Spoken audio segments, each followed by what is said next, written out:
புத்தாண்டை கொண்டாட சென்னை மெரினா கடற்கரையில் மக்கள் குடும்பமாக குவிந்துள்ளனர். இது குறித்த கூடுதல் விவரங்களை எமது செய்தியாளர் யுவராஜ் வழங்க கேட்கலாம். வணக்கம் யுவராஜ், விவரங்கள் என்ன? வணக்கம். 2026ஆம் ஆண்டுக்கான புத்தாண்டு, ஆங்கில புத்தாண்டானது இன்று விமர்சையாக கொண்டாடப்படுகின்றது.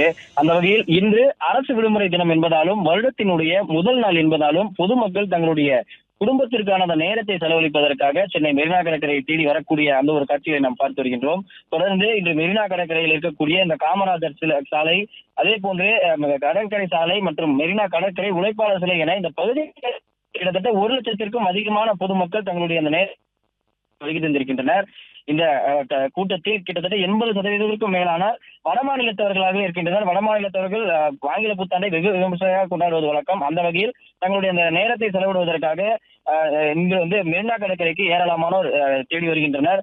இந்த பகுதியில் எந்தவித அசம்பாவிதங்களும், திருட்டு போன்ற எந்தவித அசம்பாவிதங்களும் ஏற்படாமல் இருப்பதற்காக தொடர்ந்து இந்த பகுதியில் காவல்துறையினருக்கான அந்த பாதுகாப்புகளும் ஏற்பாடு செய்யப்பட்டிருக்கின்றது. அதே போன்று உழைப்பாளர் சிலையிலிருந்தோ அல்லது கடற்கரை சாலையிலிருந்து காமராஜர் சாலையை கடக்கக்கூடிய பாதசாரிகள் கடக்கக்கூடிய அந்த பகுதியில் எந்தவித அசம்பாவிதங்களும் ஏற்படாமல் இருப்பதற்காகவும், போக்குவரத்து எந்த நெரிசலும் ஏற்படாமல் இருப்பதற்காக போக்குவரத்து காவலர்களும் ஏராளமானோர் இந்த பகுதியில் பாதுகாப்பு பணிக்காக குவிக்கப்பட்டிருக்கின்றனர். அதே போன்று ஆங்காங்கே திருட்டு போன்ற சம்பவங்கள் ஏற்படாமல் இருப்பதற்காகவும் பொதுமக்களுக்கு தொடர்ந்து ஒலிபெருக்கி மூலமாக பொதுமக்களுக்கு அறிவுறுத்தப்பட்டு வருகின்றது. தங்களுடைய உடைமைகளை பத்திரமாக வைத்துக் கொள்ளும்படி. கிட்டத்தட்ட இன்று முதல் அரசு விடுமுறை, வருடத்தினுடைய முதல் நாள், தங்களுக்கான அந்த நேரம், குடும்பத்திற்கான நேரம் இன்று செலவிட வேண்டும் என்பதற்காகவும், இன்று மகிழ்ச்சியாக செலவிடக்கூடிய அந்த நேரம் இந்த வருடம் முழுக்கும் அதே போன்று இருக்க வேண்டும் என்கின்ற அந்த ஒரு கருத்தையும் இன்று பொதுமக்கள் தெரிவித்திருந்தனர். அந்த வகையில் சென்னை மெரினா கடற்கரையில் தங்களுடைய குடும்பத்தை செலவழிப்பதற்காக கிட்டத்தட்ட ஏராளமான பொதுமக்கள் வருகை தந்திருப்பது குறிப்பிடத்தக்கது.